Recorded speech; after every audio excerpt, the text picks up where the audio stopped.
Welcome to another episode of Northside Now. This is the podcast where we take you on a tour through all of the ministries and the latest happenings around Northside Church to keep you better connected with your church family. My name is Patrick, and with me as always are my co-hosts, Glenn Miller and Kevin Bryant. Well, look who finally came back from the Rockies. Woo! Yeah, I didn't know if we were going to make it out of there. Lots of elk blocking our way. Yeah, y'all said something about a lot of elk. Yeah, there was a bunch. Hollered at you. It was really the only real wildlife we saw. It's startling when you're driving your car down the road and all of a sudden you have to stop and let the elk cross. Now, there is a difference in size between a whitetail and an elk. Oh, for sure. Yeah. And so would you rather hit a goat or would you rather hit a horse? Is basically what we're looking at here. A horse with horns. I know. They're huge. Have you seen the elk over in the Smoky Mountains? The ones they've reintroduced? I've not there? seen them over in the Smokies. I've seen them at LBL. Yeah, they are huge. They are. Yeah, they're big. Yeah. Are they Rocky Mountain elk too? I don't remember I think the they species and everything, but they're about the same size. Yeah. I love elk. Really big. I just can't eat a whole one by myself. Elk jerky's the best. It's delicious. Elk steaks are really good. Yeah, if elk started serving at restaurants, then you could afford it. It would be amazing. Mm. But elk is very expensive meat if you find it at a restaurant. So we're glad you're back. Yeah. Welcome good to be back. I'm sorry y'all missed Emmanuel, though. We had a good time with him. It was a good episode, though. It was. Yeah, he was fun. He's probably the most excited person to ever walk into the podcast room. I'm sorry my enthusiasm just isn't enough for you, Glenn. Well, I mean, he just was all over. What I really wish is that y'all were here to kind of show more of the capabilities. Yeah, I could fly you around and land you and keep you safe, but I couldn't show you the flips and all the fun tricks that this little buggy would do. But he really enjoyed getting a chance to do this. And yeah, that was a fun episode. You know, one of the questions we had coming in was Halloween, how he would look at Halloween. Yeah. And he just doesn't understand it. He said, why do you do that? And I was like, that's a good point. It's a really great question. And the other piece was, so you take pumpkins and you decorate them, but you don't eat them. Because you're like, that's food for us. I'm thinking, good point. I saw a stand-up comedy routine about this very topic. Yeah. It's for decoration, not for food. I know. I was convicted not long ago. It's been several years now that playing with our food, we use a lot of games with food is just really. But yeah, as this comes out, it's Halloween. It's upon us. Do any of y'all know the origins of the jack-o'-lantern? I guess Jack needed to see something, and I don't know. Just curious. It was born in Scotland or Ireland. Wasn't there a dude? It's an old lantern. I think it's an Irish thing. Yeah. Some dude riding a horse, and he was throwing his head at people. I don't know. A Legend of Sleepy Hollow? The Legend of Sleepy Hollow. I don't know. It's got the O apostrophe lantern, so it sounds Irish. Well, it's Jack of the Lantern. Okay. There you go. So he's really into this over here. So You got me wondering why. So I'm going to have to look this up and then let you know. Back then, they used oil lamps for everything. And they even would do oil on the street lamps and stuff. So was it a way to light for fun? This was before you had LED lighting. And y'all, speaking of, while Patrick's over here, there's people already whipping up their Christmas trees. Mm-hmm. Somebody in our neighborhood's already whipped up their Christmas tree.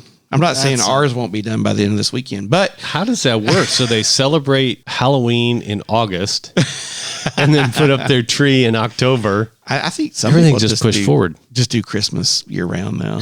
I don't know. Well, I've heard of a holiday tree or, whatever. You take your Christmas tree and you decorate it for St. Patrick's Day or whatever. Yeah, I always like the light because, this next weekend, we gain an hour of sleep, which makes Patrick so happy. But it is always my favorite Sunday. We lose our precious light. Yeah. And light's overrated. You're called to be the light of the world, Patrick, not sleep an extra hour. Whatever happened to the movement to stop daylight savings? I thought it passed, and then that's what I did too. Maybe it doesn't go into effect, or maybe that's what it is. Maybe this is the last one. I don't know. Trying to keep up with what the government's doing is fair enough. Like trying to figure out why people don't eat pumpkins and they carve faces on them. Pumpkins are really good, though. I mean, pumpkin is good. I enjoy. I like a pumpkin spice latte. I knew that was coming. We know. I knew it was coming. But do you like pumpkin seeds? Do you roast the seeds at your house? I've never done that before. Actually, what? Yeah, it's good. I don't know. The innards of a pumpkin look kind of gross. I feel a TikTok coming on with the church staff, because you're the second church staff person I've talked to in the last week that has never done the seed thing, never roasted pumpkin seeds. You have to roast them, get them good and crunchy, because if they're a little bit soggy, that's not fun. No, but they make your house smell good. Oh, yeah. I'm going to have to do a little more research on the whole jack-o'-lantern thing to like verify this. But what I found said that in the 19th century, there was an Irish guy named Stingy Jack. And Stingy Jack invited the devil to have a drink with him in an Irish pub, whatever. Well, true to his name, Stingy Jack did not want to pay for the drinks. So he convinced the devil to turn himself into a gold coin that he could use to pay for the drinks. Well, true to Stingy Jack's name, Stingy Jack decided to pocket the coin instead. Well, Stingy Jack had a silver cross in his pocket, which kept the devil from being able to transform back out of the coin. Well, Stingy Jack made a deal with the devil that he would free him from his coin form if he would not bother Jack for a year. So the devil left Jack alone for a year. Well, he came back in a year, and Jack basically convinced him to climb up into a tree to pick some fruit for him. Well, there was a cross carved into the tree, so the devil couldn't climb back down. So Jack made a deal with the devil that he would free him and let him back down out of the tree if he would leave him alone for 10 years. So the devil agrees to leave him alone for 10 years. Well, before those 10 years are up, Jack passes away. And supposedly when he gets up to heaven, God doesn't want to let him in because he's been consorting with the devil. So he sends him back out to wander the earth, and he gives him a single burning coal to light his way in the dark. So the legend goes that Stingy Jack put this coal into a carved turnip as a lantern, and the Irish people began referring to him as Jack of the Lantern. And so people would carve pumpkins and put candles and stuff in them on their doorways to scare away jack-o'-lantern.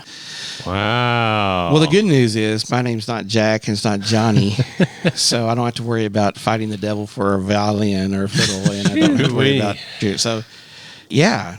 There you go. There you go. That's what that was my quick Google search history. Well, origin of the jack-o'-lantern. And jumping just very minutely, extremely minutely, way back to several years ago on the podcast, y'all were in Colorado, right? Mm-hmm. Well, about a month ago, on a train in Colorado, our friend Bigfoot was spotted in a good video. I saw this. Good video of Daryl. It's probably the best video since the Patterson-Gimlin film. Yeah. Of the 1960s. Yes, you told me about this. So anyways, did y'all see Daryl while y'all were I there? have not. I looked for him, but I did not actually see him. I saw his silhouette on a t-shirt. There was a lot of Bigfoot merchandise. Yeah. Well, while y'all were out, the Texas Rangers are going to the World Series. And the Diamondbacks. Which used to be here in Jackson. Is anybody on that team that played here in Jackson? Do you know? I don't think so, but I don't know. I can't remember, but I'm sure somebody in Jackson knows. But have you heard all the moaning and groaning? Because they are actually admitting now that the playoff system was set up, designed really to get better teams, or the teams these people want, in the bigger markets on. And so they're predicting this is going to be a horrible World Series because nobody's going to watch. Nobody cares about the Rangers or the Diamondbacks. Right. And so basically they're admitting they have kind of rigged the system to get the teams they want, and now they're mad, so they're outing themselves. and when I say them, I'm talking about like the big sports producers like ESPN, Fox Sports, all the sports people that put together these things and really kind of influence things. And now they're outing themselves, going, "This isn't what we wanted." Yeah, I've heard a lot of whining and complaining about this kind of particular thing. You know, if we went with the teams that had the best records, it wouldn't be either one of these people, right? Exactly. It'd be the Braves and the Phillies, somewhere in there. Yeah, I think if they're trying to get market share, they're trying to get eyeballs. It doesn't seem they maybe want the way to do LA, New York, Chicago, big markets, right? Atlanta. Yeah, I mean Dallas is a big market. That's where the Rangers are. Phoenix, is that where the Diamondbacks are? Arizona. You're asking sports questions. So anyways, but I mean, you're all into conspiracies, and so yeah, they just outed themselves. Yeah. It's not even a true conspiracy anymore. Yep. It unfortunately doesn't surprise me. So the only sports I follow now, I've become a really big Kansas City Chiefs fan recently. Yeah? Yeah, because Taylor Swift's been going to the games. Oh, has she? Yeah, I her haven't boyfriend. heard this. Did you know that her boyfriend plays for the Chiefs? Oh, really? I heard this. You know, what's his name? Travis Kelce. What? It's Travis something. Travis Kelce It's is Taylor's dating boyfriend. Taylor Swift? Man, I wish I had heard about this. I know. I know, take. like nobody's covering this story. I may have to watch more football now. So, But yeah, I find myself oddly drawn to watching Chiefs games now. Oh my goodness. it's It's a new era. I'm just kidding. It's a new era. I thought it was, which is a sponsor of apparel for. I thought it was because of our friend of the podcast, Trey Smith, Right. who just recently had his jersey retired at USJ. I saw that. Congratulations. So that was very cool. And now there's going to be a sign going into three-way, home of Super Bowl champion Trey Smith, going Nice. in and out of three-way. Cool. Trey is, he came to youth a couple of times here when he was a kid. So he has a little bit of a relationship with us here at Northside. We know somebody famous.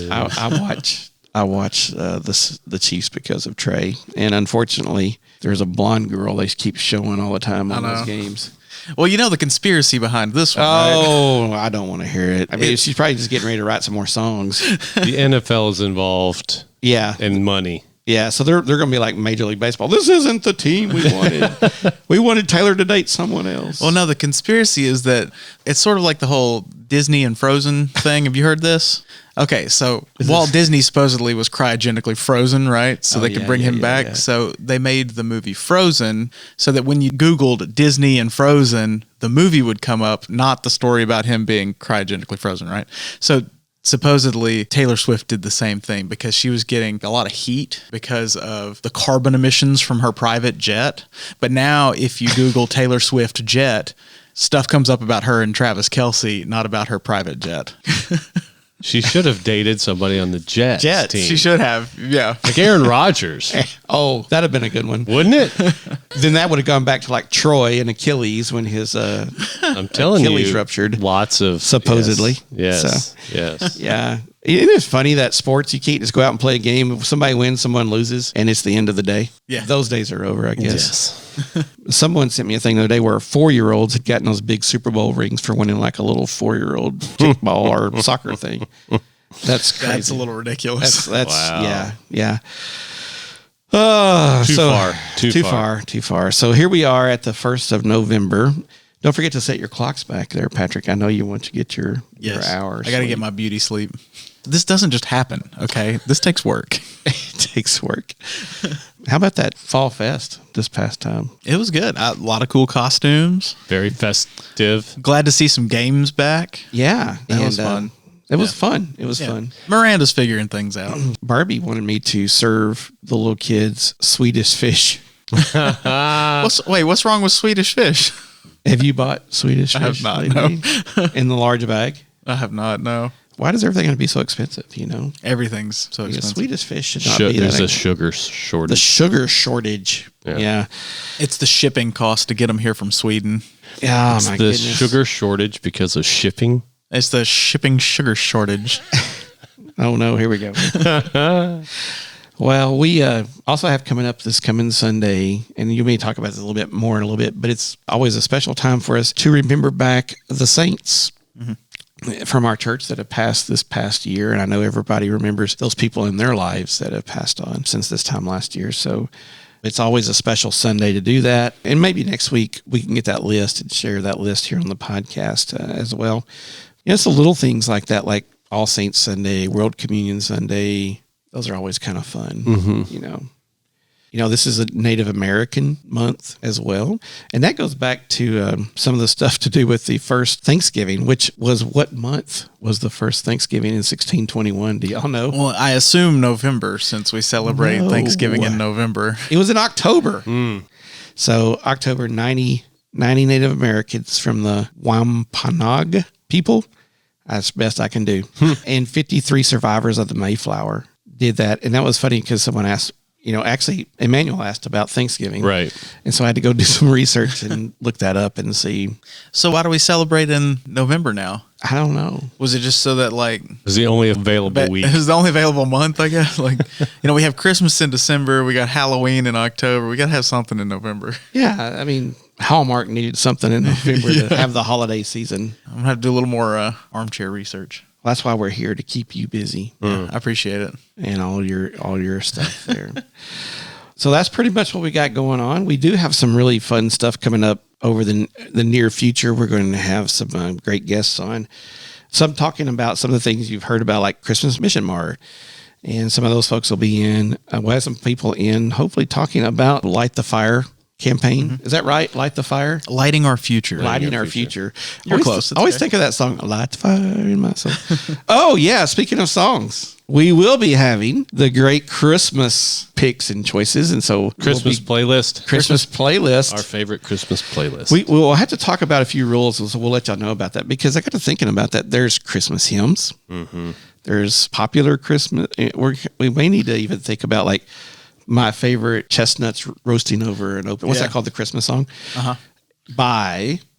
we may have to do the artist this time. Oh, for sure. Yeah. Because when it comes to Christmas songs, there's a million versions, but it's like we got to be specific about which version we're talking about. Yeah. That will definitely help me. Yes. And so we're going to be asking you again to toss in your ideas. So make sure you include your artist. We'll put all that out soon, but I know you're starting to think about that already. Yeah. Because a few of you have already told me you're making a list. So checking it twice. I have one rule. Okay. Mariah Carey's All I Want for Christmas Is You is not allowed on the list. If you want to hear it, go to any supermarket right now, go to any store, and you'll hear it playing. You don't need us to put it on a playlist for you. Well, that one and Wham. Oh, yeah. That's true. So that's there is a version of that song that I would put on the list, but not the Wham version. So we'll come up with a good set of rules. As you can tell, we've already got a few that we're having to debate. But yeah, we hope that's fun. And we got some great information coming on. We had somebody coming on talking about alcoholism, and some people coming on talking about working with the holidays, and just lots of neat stuff. So Patrick, I know we got a lot coming up pretty soon. I don't know how far down the road you're going, but let's get started. Well, we can go a little ways. The big things, put them on your calendar. So this Sunday, All Saints Sunday. Then Northside's Volunteer Week at RIFA is November 6th through November 10th, that Monday through Friday. There's going to be a sign up in the narthex that you can sign up. We're going to have 2 shifts. There's going to be an early morning shift, 8:30 a.m. to 10:30 a.m., which is going to be preparing the food, and then a 10:30 a.m. to 1 o'clock p.m. shift, which is serving the food and cleaning up. And we'll need people for each of those shifts Monday through Friday, November 6th through the 10th. So make sure you sign up for that. And let me say on that too, you can bring your families, you can, sign up your family, the whole 9 yards, and it's filling up. So you really need to jump on that pretty quick, because the empty slots on that particular poster board are very, very slim. So if you do have questions about that, you can contact Glenn or you can contact Renee Laster. And then coming up on November 10th through the 12th, we're having a junior and senior high retreat to Lakeshore. It's called This Is Me. This Is Me. Is that a song? That's got to be a song. Yeah. That's from The Greatest Showman, isn't it? That's correct. Okay, yeah. You got my brain thinking about music. Anyways, This Is Me, junior high, senior high retreat to Lakeshore. That's Friday, November the 10th through Sunday, November the 12th. You can find all the information on that on our website or on the app. If you have questions, please contact Andrew, and he'll get you fixed up. Then coming up on November the 12th, we have Surviving the Holidays. We know the holiday season can be challenging for people who have lost loved ones. And so we at Northside Church understand the importance of coming together for support and comfort during these times. So that's why we're hosting Surviving the Holidays. On November 12th, it's going to be from 2 o'clock to 4 o'clock p.m. in room 302. It's open to everyone who has participated in Grief Share or anybody in the church that's lost loved ones and struggling through the holidays. We want to provide a safe and caring space for you to find encouragement and healing as we approach the holidays. So then on November the 14th, we have Joy Group. John Button is going to come and talk about El Ayudante. That is for our ages 50 and up. That'll be at 11 o'clock a.m. in Hope Hall. So that'll be a good time. Then, coming up on the next Sunday, it's my favorite Sunday of the year, Thanksgiving breakfast. Oh, yeah. We're going to serve breakfast at 8:30 in the morning in Hope Hall. Well, we're going to serve in the gym. We're going to eat in Hope Hall. And then we're going to move to the sanctuary for a joint worship service at 10 o'clock. Again, favorite day of the year. Don't want to miss it. Anything to add about Thanksgiving breakfast? Yum. Well, I will add that afternoon, the church league basketball for the youth practices start. Ooh. That afternoon. And then the Purple Penguins start the next day on Monday. So get ready. It'll be church league basketball season in January here very soon. So, Nice. But sign-ups and practices are going on now. Then on Sunday, December the 3rd, is Jingle Jam. So bust out your ugly Christmas sweaters, get ready for some hot chocolate and some cookies and some fun games and singing Christmas carols and basically just having a big old Christmas party with your church family. And I do need to interject something here because last year, this is like the princess's little glass slipper was left behind. Somebody brought some, I've been told they were cranberry cookies. I can't verify that 100%, but they were the most delicious cookies on the planet. And I've been working with Miss Nancy Gay all year long to try to find these cookies, and we cannot find them. So if you brought those really good cookies that were, we think, cranberry last year, please bring them again and make yourself known to me. Because I have a money future for you. Money-making opportunity. Money-making opportunity. I will pay large money for these cookies. These would have put the Girl Scouts out of business even in their heyday. These were so good. You'll make them an offer they can't refuse. Yes, and I will be up on the stage. And if these cookies show up, I will be up on stage leading 3 different games that night. There will be something to do with these cookies. These cookies will make an appearance on stage that night. So Hey, there you go. So if you hear this and you made those cookies, please make yourself known. We are desperately need to know who made these cookies. And then the next week, December the 10th, we're going to have our children's Christmas program. Stay tuned for more information on that. We should have more information next week. But yes, go ahead and mark the 10th on your calendar for the children's Christmas program. And then on the 12th is Joy Group again. This time, it's going to be the Joy Group's Christmas luncheon, and Jared Heldenbrand and the USJ Choir are going to be the entertainment for the lunch. So that'll be exciting. And then, coming up on December 16th and the 17th is the Christmas Cantata. So Saturday the 16th. Emmanuel and friends will be listening and watching. Yes, they love the cantata. Well, on the 16th, the Christmas Cantata is going to be at 7 o'clock p.m. in the sanctuary. And then on the 17th, Sunday morning, it's just going to be one service at 10 o'clock a.m. in the sanctuary. We will have Sunday school at 9 o'clock and then one service at 10. Then the next week is Christmas Eve. We're going to have one 10 o'clock service in the morning in Hope Hall. And then we'll have our regular Christmas Eve services at 5 o'clock p.m. and 7 o'clock p.m. in the sanctuary. We will not have Sunday school that morning. We will also not have Sunday school the next week, which is New Year's Eve. We will have no Sunday school and then another joint service at 10 a.m., this time in the sanctuary. So that is what I have through the end of the year right now. Wow. It's a lot. I feel like I've missed something. 'Tis the season. To be busy. To be busy. We're going to make sure we get all this on the calendar so, we don't miss anything. And I'm sure next week we'll maybe have a few more little things to add. Yeah. Because it feels like we're hearing something every day right now going on. Yeah. With stuff that's coming fast. Yeah. Well, guys, thanks for podcasting with me. Thanks to all of you out there in the world for listening. If you enjoyed this episode and you'd like to help support the podcast, please share it with others, post about it on social media, or leave a rating and review. To catch all the latest from us, you can follow us on Instagram at Northside NOW Podcast. Go to our website, northsidejackson.com, or email us at podcast@northsidejackson.com. We hope to hear from you soon. Once again, this is Patrick. This is Glenn. I'm Kevin. And that's what's happening at Northside Now. Bye.